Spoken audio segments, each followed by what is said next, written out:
Indian एअरफोर्सने 1 तासापूर्वीच tweet केलंय की operation सिंदूर अजून पण सुरू आहे, कारण की पाकिस्तानने सीज फायरचं पूर्णपणे उल्लंघन केलेलं आहे, व्हायोलेशन केलेलं आहे. त्यामुळे इंडियन एअरफोर्सलाही ॲक्शन घ्यावी लागते. आणि त्या ट्विटमध्ये त्यांनी सांगितलं, तुम्हाला ट्विट अजून दाखवतो, की भारतीय हवाई दलाने, मराठीमध्ये सांगतो, भारतीय हवाई दलाने ऑपरेशन सिंदूरमध्ये आपली दिलेली कामगिरी यशस्वीरित्या पूर्ण केली आणि ती पण अचूकपणे आणि प्रोफेशनलिझमने.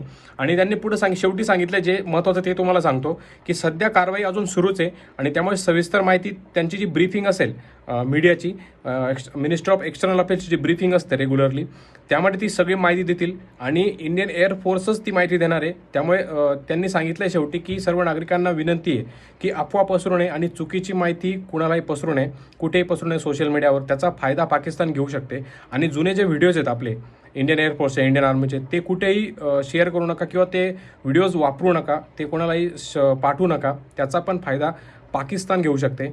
सो ऑपरेशन सिंदूर अजून पण चालू आहे आणि आपली इंडियन एअरफोर्स चांगल्यापैकी त्यांना उत्तर देते.